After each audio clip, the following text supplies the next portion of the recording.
വീണ്ടും ഒരു റംസാൻ വ്രതാനുഷ്ഠാന കാലം എത്തുകയാണ്. വ്രതം അനുഷ്ഠിക്കുന്നതിന് മുമ്പ് അല്ലെങ്കിൽ നോമ്പ് അനുഷ്ഠിക്കുന്നതിന് മുമ്പ് നാം എല്ലാവർക്കും ഒരു ആഗ്രഹമുണ്ട്, ഒരു 4 കിലോ വെയിറ്റ് കുറയണം. കാരണം രാവിലെ 5 മണി മുതൽ വൈകുന്നേരം 6:45 വരെ ഭക്ഷണമൊന്നും കഴിക്കാതെ വെള്ളവും കുടിക്കാതെ നാം ഇരിക്കുകയാണ്. അപ്പോൾ ന്യായമായും വെയിറ്റ് കുറയ്ക്കാൻ ഇതിൽ പകരം നല്ല ഒരു അവസരം കിട്ടില്ല എന്ന് വിശ്വസിച്ച് പലരും റമദാൻ വ്രതാനുഷ്ഠാന കാലത്ത് വെയിറ്റ് കുറയ്ക്കാൻ സാധിക്കും എന്ന് കരുതി മുന്നോട്ട് പോകുന്നവർ ധാരാളം ഞാൻ കണ്ടിട്ടുണ്ട്, പ്രത്യേകിച്ചും പ്രമേഹമുള്ളവർ. പക്ഷേ ഫലത്തിൽ നോമ്പ് കഴിഞ്ഞ് വന്ന് വീണ്ടും ഭാരം നോക്കുമ്പോൾ ഒരു 2.5 മുതൽ 4.5 കിലോ ഭാരമാണ് പലർക്കും കൂടിയിരിക്കുന്നത്. അപ്പോൾ വെയിറ്റ് കുറയ്ക്കുക എന്ന ലക്ഷ്യവുമായി നോമ്പ് നോക്കി കഴിഞ്ഞാൽ പോലും പലർക്കും ഭാരം കൂടുകയാണ്. ഇത് നോയമ്പിന്റെ കുഴപ്പമല്ല, ഇത് വ്രതാനുഷ്ഠാനത്തിന്റെ രീതിയിലെ കുഴപ്പമല്ല. പക്ഷെ തെറ്റുന്നത് ഒരു പക്ഷേ നമ്മുടെ ആഹാര രീതിയാകാം. എന്തുകൊണ്ട് ഇത്രയും സമയം നാം ഭക്ഷണം കഴിക്കാതെ ഇരുന്നിട്ടും നമ്മുടെ ഭാരം കുറയുന്നില്ല എന്ന് നാം ചിന്തിക്കുകയാണ്. ഞാൻ ഈ ഒരു രീതിയിൽ ഭാരം കൂടുന്നതായിട്ട് കണ്ടത് മിക്കവരും പ്രമേഹ രോഗികളിലാണ്. ഞാൻ ഇങ്ങനെ ഒരു കാര്യം ഞാൻ ശ്രദ്ധിച്ചത്. ഇത് എന്തുകൊണ്ടാണ് എന്ന് നമുക്കൊന്ന് നോക്കാം.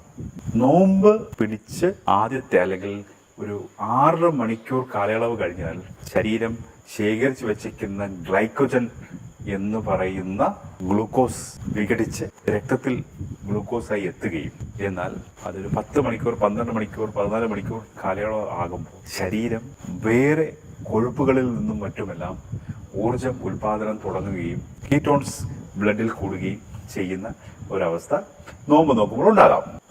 പക്ഷേ നമ്മുടെ ഒരു ആരോഗ്യപരമായ കാര്യങ്ങളെല്ലാം മാറ്റിവെച്ചുകൊണ്ട് ഒരു നോമ്പ് തുറക്കുമ്പോൾ നമ്മുടെ ശരീരം ഗ്ലൂക്കോസ് പോലുള്ള അല്ലെങ്കിൽ അന്നജമോ കൊഴുപ്പോ പ്രോട്ടീൻസോ കിട്ടാതെ 15-16 മണിക്കൂറോളം ആകുന്ന ആ അവസരത്തിൽ നാം നോമ്പ് തുറക്കുമ്പോൾ കഴിക്കുന്നത് കൂടുതലും ഫ്രൂട്ട് ജ്യൂസ് ഉപയോഗിക്കാറുണ്ട്. ഫ്രൂട്ട് ജ്യൂസിൽ കൂടുതലും ഫ്രക്ടോസ് ആണ്. അതുപോലെ തന്നെ നാം പലതരത്തിലുള്ള മധുര ആഹാരങ്ങൾ ഉപയോഗിക്കുന്നുണ്ട്. അവയിൽ അടങ്ങിയിരിക്കുന്നത് ഹൈ ഫ്രക്ടോസ് കോൺ സിറപ്പ് ആകാം. ഇതിനോടൊപ്പം എണ്ണയിൽ പൊരിച്ചതായിട്ട് പ്രത്യേകിച്ച് പലരും വെളിച്ചെണ്ണ ഒഴിവാക്കി sunflower oil, canola oil, palm oil, മറ്റു തരത്തിലുള്ള ഈ എണ്ണകളിൽ പൊരിക്കുന്ന പൊരി ഭക്ഷണങ്ങൾ, ഫ്രൈഡ് ഐറ്റംസ് ഇന്ന് മിക്കവരും ഉപയോഗിക്കുന്നുണ്ട്. എപ്പോഴാണ്? നോമ്പ് തുറക്കുമ്പോൾ. ജ്യൂസ് ഉണ്ട്, ഹൈ ഫ്രക്ടോസ് കോൺ സിറപ്പ് അടങ്ങിയ ആഹാര സാധനങ്ങളുണ്ട്. അതിനോടൊപ്പം വെജിറ്റബിൾ ഓയിൽസ് ഉപയോഗിച്ച് ഫ്രൈ ചെയ്യുന്നു. ഈ പറയുന്നതിനോടൊപ്പം തന്നെ മിക്കവർക്കും വയറ് നിറച്ച് കഞ്ഞിയും. ശരീരം നോമ്പ് കാലയളവിൽ ബാലൻസ് ചെയ്ത് ശരീരത്തെ കൊണ്ടുപോയി നിൽക്കുന്ന വേളയിലാണ് അമിതമായി പ്രോസസ്ഡ് ആയിട്ടുള്ള ഈ നേരത്തെ സൂചിപ്പിച്ച കണക്കുള്ള ആഹാര സാധനങ്ങൾ നമ്മുടെ ശരീരത്തിൽ എത്തുകയും ആ കിട്ടുന്ന ഊർജവും കിട്ടുന്ന ആഹാര ഘടകങ്ങളെയും ശരീരം വേഗം വലിച്ചെടുത്ത് ശരീരത്തിൽ ശേഖരിക്കുകയും ചെയ്യും.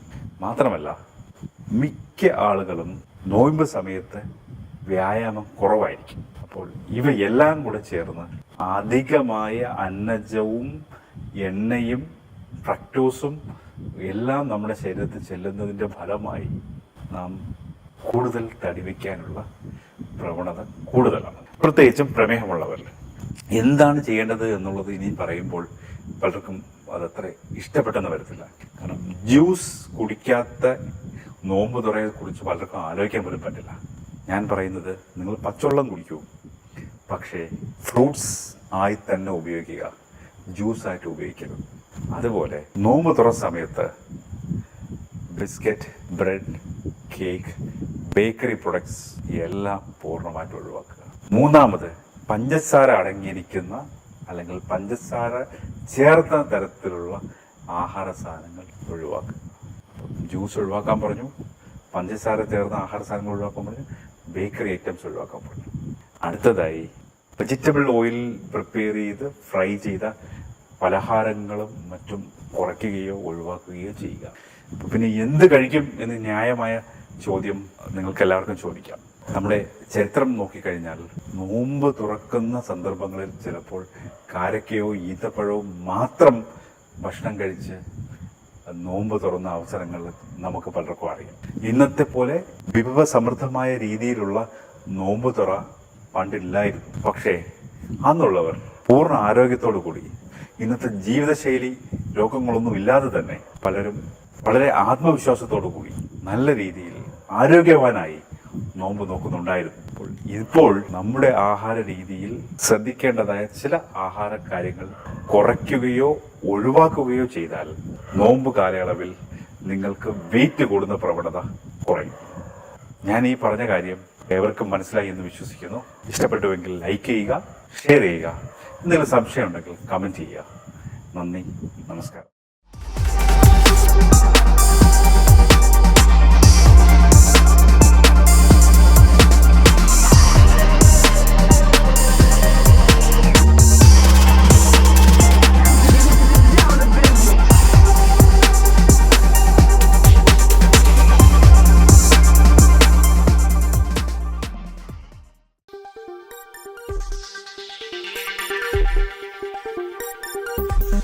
ഈ വാർത്തകൾ നിങ്ങൾക്കായി അവതരിപ്പിച്ചത് ആലങ്കോട് റേബിനിൽ നിന്നും പർച്ചേസ് ചെയ്യുമ്പോൾ ഹോൾസെയിൽ വിലയ്ക്കൊപ്പം ഏറ്റവും കുറഞ്ഞ പണിക്കൂലിയും കൂടാതെ കൈനിറയ സമ്മാനങ്ങളും. നിങ്ങളുടെ സ്വപ്ന ഭവനങ്ങൾക്ക് ചാരുത പകരാൻ അന്താരാഷ്ട്ര നിലവാരത്തിലുള്ള LED ലൈറ്റുകളുടെയും ബ്രാൻഡഡ് ഇലക്ട്രിക്കൽ, പ്ലംബിംഗ്, സാനിറ്ററി ഫിറ്റിംഗ്സുകളുടെയും വമ്പൻ ശ്രേണി ഒരുക്കി CS ഏജൻസീസ് ആൻഡ് ഇലക്ട്രിക്കൽസ്.